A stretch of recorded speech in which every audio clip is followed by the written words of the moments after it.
Jacob, how's it going? Very good, man. Very good. We have summer just arrived. It's fantastic, and we have the top 10 charts. And everything is moving along. Very good. And we had the tour start last Saturday, and yeah, things are moving very good. So how far is the tour gonna go for the Poodles? We are heading on for this summer. We are doing Sweden, like 25 gigs, something like that. And we're going to do Rock of Ages also in Germany. And then in October we start the European tour, and that will be moving on like 4.5 weeks. And then in November we're going to be back. End of November we're going to be back in Sweden to do some Christmas shows here with like more of a it's like we do like 20 Christmas shows around Sweden with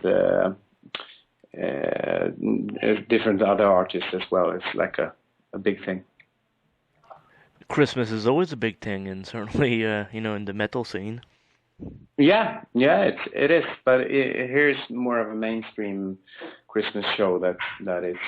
We are more of a mainstream band, in Sweden. It's not that much. We are a hard rock and metal band in Sweden, but it's often listened to by mainstream audience. It's more of a. It's a quite much bigger thing here than it is in the rest of Europe.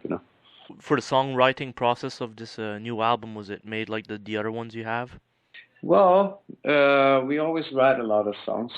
It's mainly like 30, 40 songs for each album, and we pick like 12 or 13. And I mainly write the main part of the songs with different people. It's what I do when we don't tour. I write songs.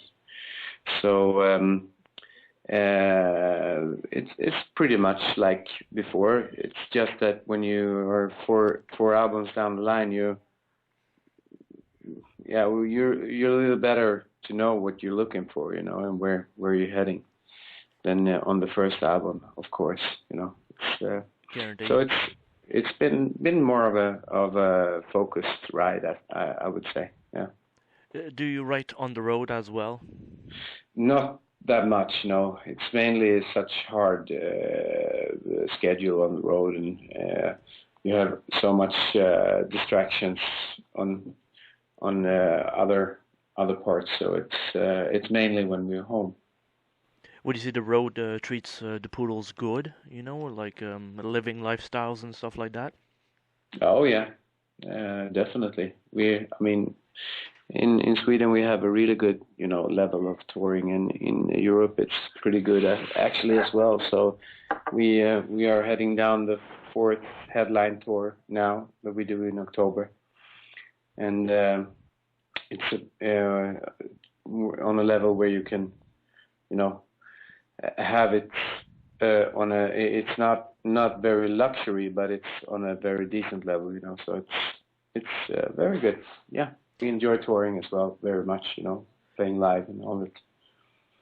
European scene compared to the American scene, for this hard rock genre, would you say it's a big difference? Couldn't say, because I've never been to the States playing. I would love to go though, but I'm not too updated on what's happening in the States on this kind of music.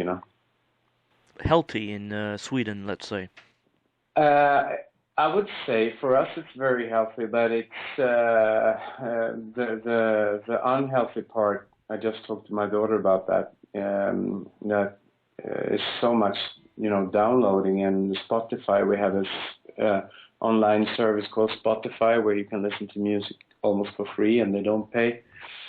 It's the biggest thing now, Spotify in Sweden, and it's growing in Scandinavia, and I think also in France and some other parts. And they are talking about breaking it in the States as well. But it's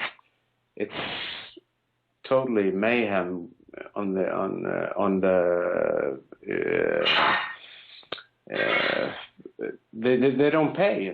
They don't pay if you have a million streams, download streaming, you get like something like $256, something like that.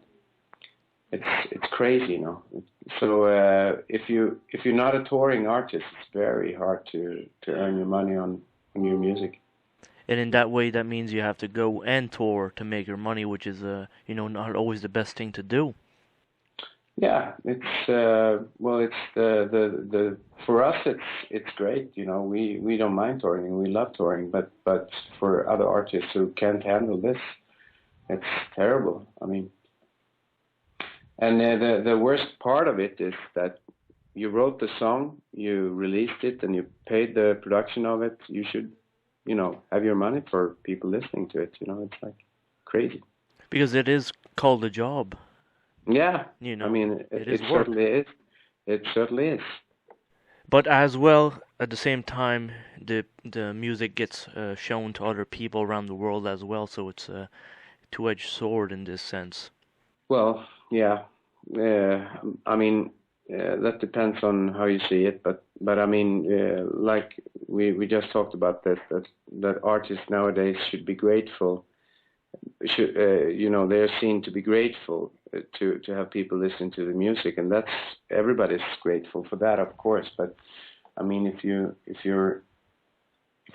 in a promotion, if you look at it in a promotion way, of course it has its good sides. But right. I mean, if you're a craftsman and work with your stuff, I mean, what business could you take away 80% of the customers? Or your possibility to sell your stuff, and it would still survive. I mean, it's ridiculous. Anyways. Well, I hope it starts paying off, because your product is very good and should be sold. Yeah, I mean, for us it's okay. I mean, we sell enough records to do new productions, but I mean, it's in general, I think it's totally crazy. Could you see it that it's the economy of the world in a sense as well, maybe? No. No. I don't think it has anything to do with that. It has. It's more of a moral lack of moral statement from. No society can work without moral settlement. Everybody needs a formula to work from, to act from, and to function on. All societies need laws. That's the main thing. I mean, if it wouldn't be illegal to steal, everybody would steal. Now it's illegal, so therefore you don't steal. Mm-hmm. Of course, there's some people who do, but and it's the same on the road. I mean, it's illegal to drive 200 kilometers an hour on the road, so therefore nobody does it, because you ride in 100. That's okay. But of course, a few one rides much more than that. But I mean, in general, people keep to the limit, and that makes it all work, But if you didn't have any limits to anything, it would be a total mess. Everything would be a total mess. So that's why you have this kind of. It has nothing to do with the economy or anything like that. It's just a moral lack of moral, that from society should say, okay, this is not okay to steal music, therefore you shouldn't do it. Mm-hmm.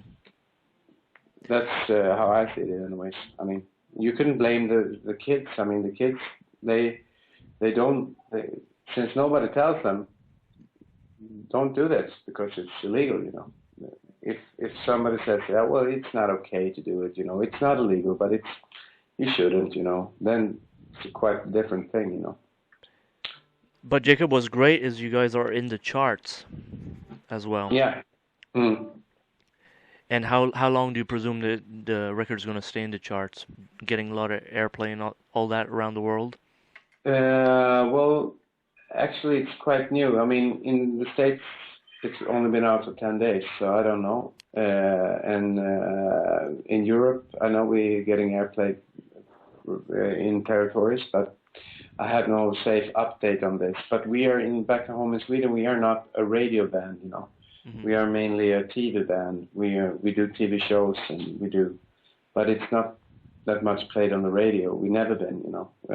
Like a few songs here and there get picked up from time to time, but it's mainly we are not a radio band, but we are a hard touring band, and we are a record selling band. So it's a good thing for us, you know.